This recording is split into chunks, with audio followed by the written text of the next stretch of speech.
talking to a mum called Danielle. Danielle's got a little baby called Peanut, and he is 10 weeks old. And we're just going to talk today about feeding and just what feeding means for mums and Danielle's experience of feeding her baby, because it's something that a lot of parents and mums have angst over. Sometimes things work out and breastfeeding happens, and sometimes breastfeeding doesn't happen. And we're going to just talk to Danielle about what happened when she was pregnant, about feeding, what she wanted to do. We're going to look at what happened afterwards. Now, as a midwife, I do support and promote the World Health Organization standard on promoting breastfeeding. I also support and promote the midwives' rules, but I also support mum's choice and that we need to give information if things don't work out with breastfeeding. So that's where this video is coming from today. So hopefully you're going to find this conversation interesting, and it's a bit thought-provoking as well. So Danielle, welcome. Thank you. Thanks for having me. That's okay, it's a pleasure. So tell me, when you were pregnant with your little baby, tell me about feeding, whether it's something that you really thought about. I thought I wanted to breastfeed, and at the time, during the pregnancy, I thought, well, I want to breastfeed. If I can breastfeed, I will. And if it doesn't work, then I won't be bothered by it. I'll just move on to a bottle, because I didn't have large expectations about breastfeeding or bottle feeding. Yeah. But I also assumed that breastfeeding would be quite a natural, easy process, and that if it wasn't going to work, it would be for some drastic reason.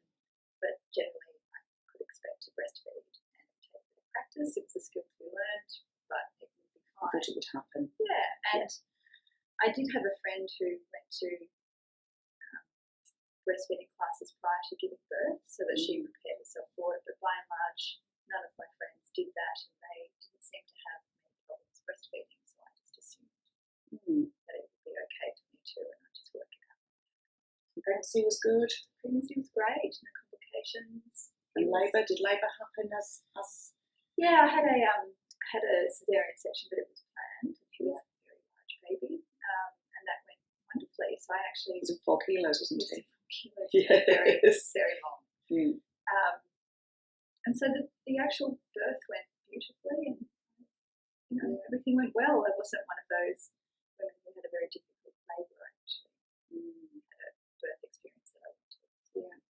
Tell me what happened in the first few days in hospital with feeding. It's all a bit of a blur, because you're so you've got so many painkillers, and you're just so overwhelmed with what's going on. But I remember the very first moment that he came to me, and the midwife pushed him on the boob and got on with the feeding. And did you like skin to skin when it was first skin born? to skin immediately. Straight away in theatre and absolutely. How lovely. And I was only separated from him for half an hour while I was recovering, so I recovered very quickly. And he was with my husband afterwards. Yeah. And so as soon as nice cuddles. Lots of beautiful cuddles. And so as within half an hour I was back with him, we were having a go at breastfeeding.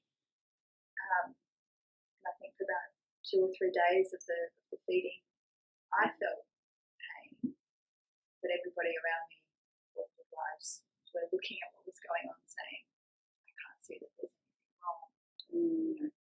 This is just something that you'll go through. You'll get sore nipples. You'll be right. That's just what happens. Yeah. And so, by the 3rd or 4th day, I had bleeding, cracked nipples, and so I had to express for about 2 or 3 days, really. So rest and express? Were you feeding sometimes? I completely went off. Yeah, I completely went off the feeding. It got so bad. It got so bad, and it was both of them, and they were bleeding. I just didn't like the idea of my son feeding off bleeding. When nipples are bleeding, babies can sometimes vomit because of the blood irritation in their stomach as well. Yeah, did that happen to him? No, because I had it instinctually. I just thought that I better stop. This doesn't feel right. Yeah, and I was quite keen.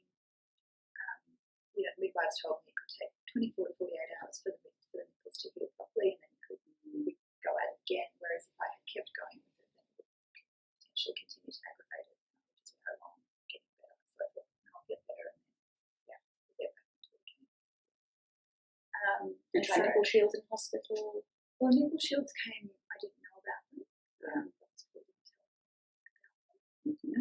They recommended tool to soothe nipples and that sort of thing. It wasn't until I came home and I was still having issues that I got a lactation consultant to come in, and she referred me to the nipple shields. And that prolonged my ability to breastfeed, which was lovely. I was able to breastfeed for much longer. I take the nipple shields off and I They can make a big difference, can't have they? another go, and no, it still wasn't happening. It just wasn't latching properly.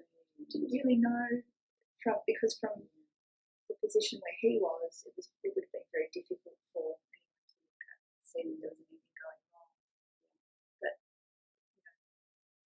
knowing what I know now, I suspect he had a problem with his latching, and he was dropping his latch pretty much on every suck, and was relatching and just Must have been so frustrating.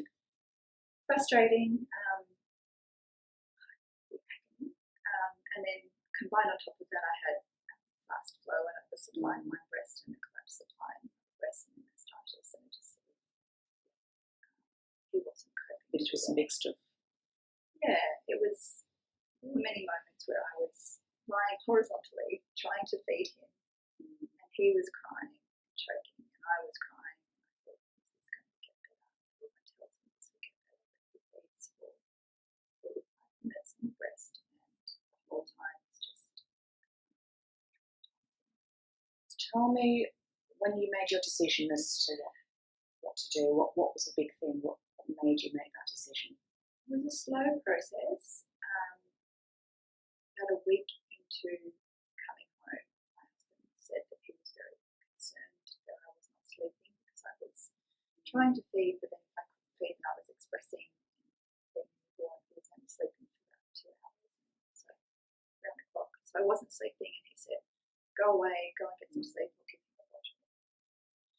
And so that started a one bottle with substituted one breastfeeding and one bottle, which meant that I could get some sleep, but the breastfeeding issues continued. So gradually over time, more and more bottles got subbed in until the point where I just thought, it's not working. And how many weeks was your baby by then? About 6 weeks, I think. Yeah. 6 weeks before I made the call and said, A good shot there. Yeah. but it was very hard. It is, isn't it? Do you think society, the expectation that we have as society, medical, maternity, that we look at, this feeling about you must breastfeed, we want you to breastfeed, that it's all consuming? Yeah, that's to my mind, when I was doing a lot of the reading, a lot of the reading says that every woman can breastfeed. Really, the only ones that can't are the ones that don't have the supply. And the ones that don't have the supply make up such a tiny proportion of the population that the message comes through, well, you can breastfeed. And as you're thinking, why can't I? And I had supply. Yeah. I had supply. I just couldn't. Mechanics. Yeah. And I've said to you before, as a student midwife, I really struggled with helping women to breastfeed. It was not the most natural thing and I thought it was. And I'm thinking, why can't I get these babies on the breast? What is happening here? Why can't we get a baby on the breast? And it really confounded me for a long time as well. And there's something that I'm doing wrong that this isn't happening, or where is this natural innate ability to be a mother and feed my child? I started really questioning. My confidence took a huge shot. I think feeding does, I think how you feed your baby, I think it is tied up in confidence, isn't it? Yeah. And how you see yourself as a mum. And then I'd go out and buy a bottle, and all of the bottles had labels that said for breastfeeding or breast milk. There's no bottle that's labelled that says for formula. It's just not talked about. No, I'm like, well, where are the formula bottles? Oh, they don't exist because everyone should breastfeed. And it just, got very depressed for a couple of weeks there. And just persisted and persisted, and my husband was very worried. And then after a few weeks of feeding him on the bottle, we still have bottle feeding issues. He still has latching issues. And he does. That's where I discovered that maybe that's what was going on all along. Yeah. his milk intake now. And he is getting better. He is thriving. Yeah, So tell me about when you finally made that decision, you started breastfeeding. You know, do you feel now you've embraced formula feeding, bottle feeding? Do you think you come to terms with it? I'm less obsessed with feeding my child and more obsessed with interacting with my child and connecting. Yeah, we just were not connecting for a long time there because I was so consumed with feeding him and he was having struggle. I think that can happen a lot. I see many mums like that, Danielle, where feeding is all consuming. It is like the be all and end all. And there is a lot more to a baby and being a parent and being a mum than feeding. But yet we get this idea this is the thing to concentrate on. The first connection I had with him was actually on the bottle. I was feeding him the bottle and he looked right at me. And he smiled. And that was 6 or 7 weeks into feeding. And my husband had seen it before I did because he had fed him the bottle previously, whereas I was still persisting. Connected with him before. Just beautiful. Huge at the time, but when it actually happened, I knew you made the right decision. I can see that you've soul searched and it hasn't come as easy, Danielle. I think many mums struggle with this, and many mums.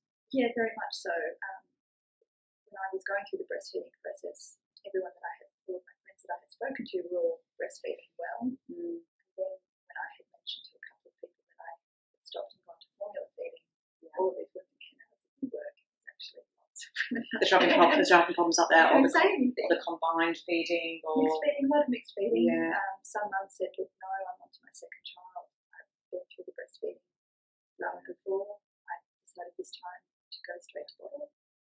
And it's amazing how many women there are that struggle with it, but they really haven't said anything. And there's very little information out there. There's very little discussion out there about all this, isn't there? When I started bottle feeding, people do it. Yeah, I couldn't find anything useful in the books. Nothing in the books. The internet is a good resource, but you never really know what sort of qualifications that people have sometimes. There's no where to find things, isn't it? It's very much hidden. It's that sort of information on feeding, formula feeding, and bottle feeding. Every time you see something about bottle feeding, there's somebody there saying that the child is concerned. Some complication connected with bottle feeding. Guilt. So, yeah. So it's not fair, is it? Just reinforced the sense of failure and the sense that the child is risk. And that's why we've done this video today, because we felt that this discussion needed to happen. There needs to be more talk about feeding and what it does and what it doesn't do. And so thank you so much, Danielle. Was there anything else you wanted to say? Add anything I haven't asked you that you wanted to? No, well, except that when I finally got the help to bottle feed properly,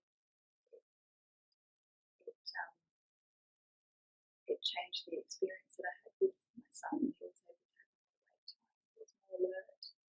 I can't believe that I could just actually help him to get to that stage. And he's still not a perfect bottle feeder by any means. It's not easy. He's got what we call a torticollis, the shortened neck muscle, and a bit of the plagioclavic, the flat head stuff, because of think how he was inside you, because he's a big baby. So we're looking at all sorts of exercises to help sort that out. But I think that the sucking thing, the mechanics is to do with partly to do with that as well. But pallets come into it, and there are all different sorts of pallets out there. But, you've come to a good place now, Danielle. I think you've got some resolution now, and I understand how hard a journey it has been. And I'm so grateful for you for doing this interview today. And I'm grateful for your help as well. Well, it's been a pleasure, Danielle. So thank you, people out there. So hopefully that's helped some of you today.